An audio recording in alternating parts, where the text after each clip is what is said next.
Deixa eu ver aqui. Agora aqui, deixa eu dar uma olhada. Ó, aqui o seu couro tá um pouco amarelo. Eu acho que é por isso que o fragmento dele tá um pouco menor, que é 0,4. Mas assim, normal também, não tem perigo de ser nada, tá bom? Isso.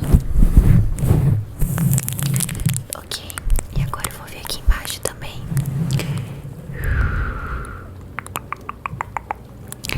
Isso. Ok.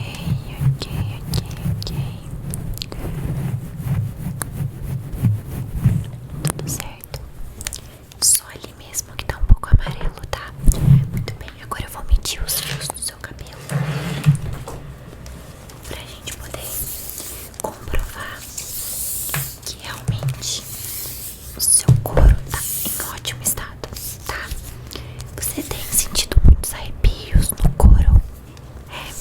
Com que frequência? O tempo todo? Isso é ótimo, isso é muito bom, tá?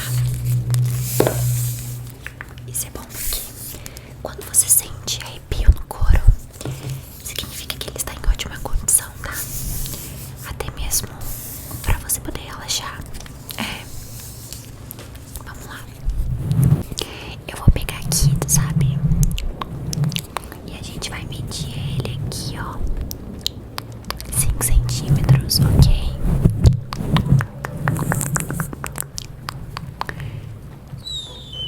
5 centímetros também. 5.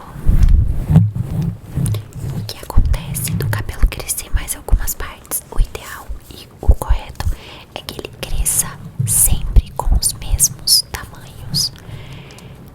5.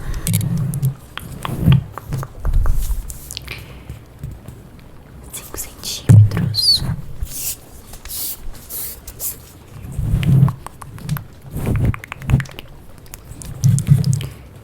5 também.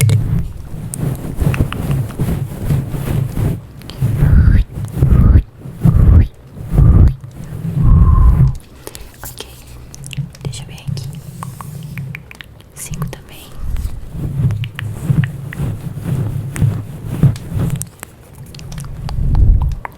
5 também. Ok, ó. Seu cabelo também tá com a medição correta, tá? Ok. Agora, gente, vai passar um produto que vai ajudar bastante, tá? Pro seu couro continuar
tudo.